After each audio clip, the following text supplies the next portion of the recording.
Konstantinos, the success of our national rugby team has set the tone for a long and bright future in the sport. Is the process of establishing and promoting rugby as a good product a challenging one, especially in a country where rugby isn't a popular sport? I think you hit the nail on the head a little bit there with rugby not really being a popular sport. The amount of times when I'm explaining that, oh, I like rugby, I'm involved in rugby in Cyprus, and people sort of respond with, oh, that's the sport with the stick. Or is that the one where they're wearing all the pads that we've seen on television? So there's a bit of an education process which needs to, that we're trying to achieve. So the biggest challenge that we're trying to take on is the marketing side. We've been very fortunate to have a marketing team join us and have really helped with our social media presence, our search engine optimization and all this side of things where we've never had that before. Finally sorted out our website and a few other things. That was one of a really good point for us over the last couple of years to have that exposure now.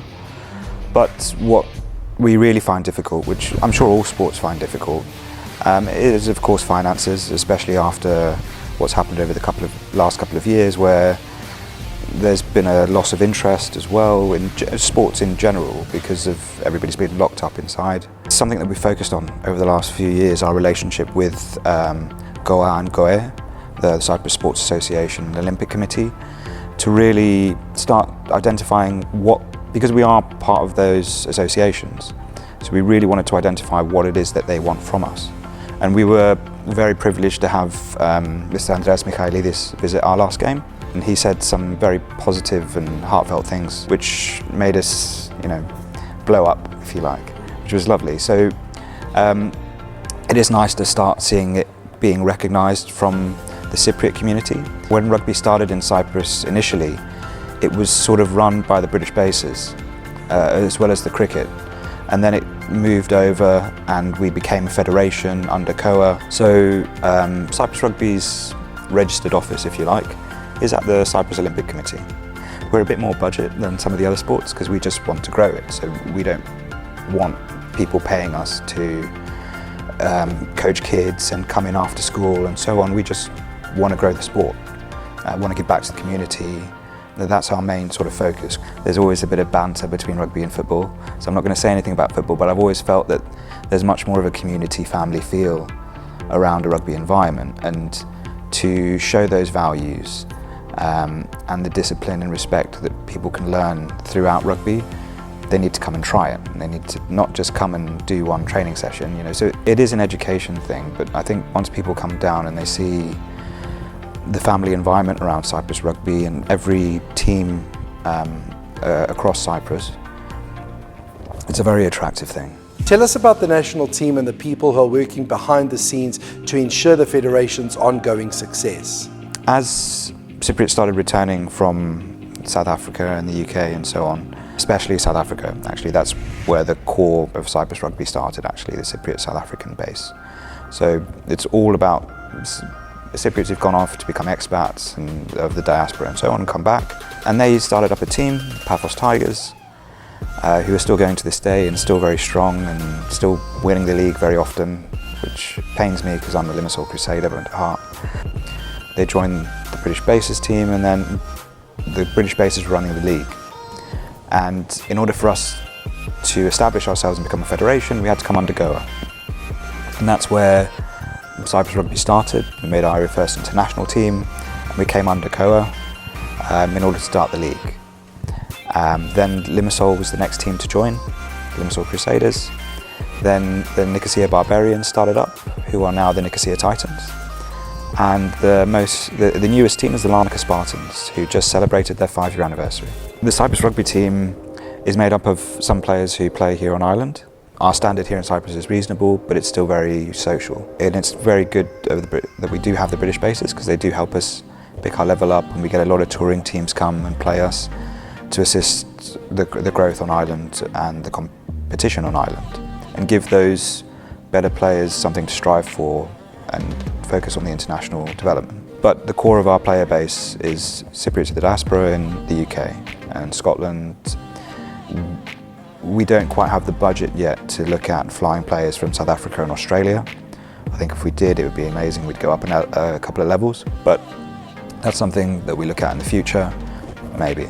So our core player base comes even for home games from the UK, which is great because there's a big Cypriot community in the UK.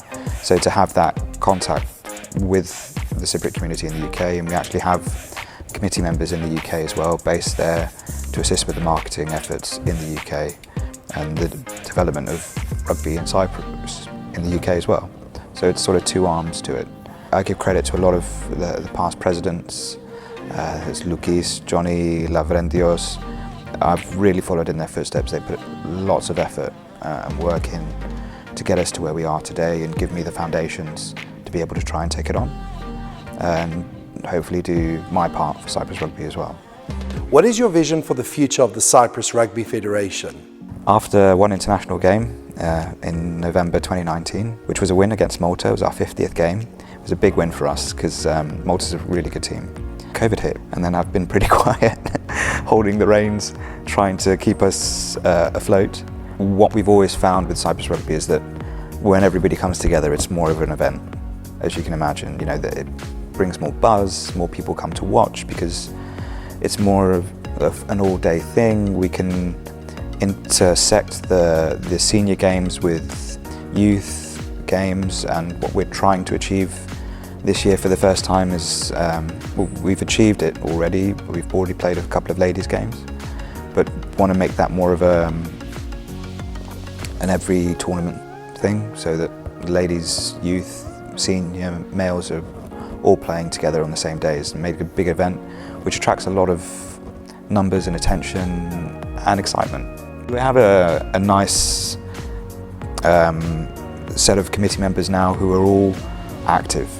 And I think that's something I really wanted to achieve when I came into the committee. I love having as many people around to help because we're all volunteers, so we don't want to overburden anyone. And I think in the past people have been a bit overburdened. So to be able to bring in a committee and just have everybody doing what they're good at and not overburdening anyone. I don't care if we have 100 people on the committee. You know, if everybody has their role, we'll be able to develop quicker, and if everybody does their job, so it's great. Does the national team have a motto or creed that strongly influences the way it functions? Our motto is Idania Bitas, which means come back with your shield or upon it. When Spartans used to go to war, they would bring back those that died at war on their shields. And if you'd won, you'd come back with your shield. So that's where it sort of come from. And if you'd run away, because you couldn't run away because your shield was too heavy, you'd drop your shield. So you don't come back at all. And that's where it sort of comes from. And that is something that we try to live by, I suppose, a little bit. We're very much involved with a few charities. And what I'd really like to do is show that we're here as a rugby at the heart of a community. That's what I'd really like to put out there and have it as a base for every city or community within a city, and grow from there. Be able to go into schools and bring them into a family from different schools, coming to a family together as a club, providing a hub where there is support for one another. I mean, us as a squad, I know we've given each other financial support when people have been down and out, you know, social support and so on. There's a huge family feel. So what I'd really like is to be able to give back to the community by growing the sport, if you like. So getting into schools, showing them what rugby is about, growing from grassroots up, and being able to make a big culture around rugby, really.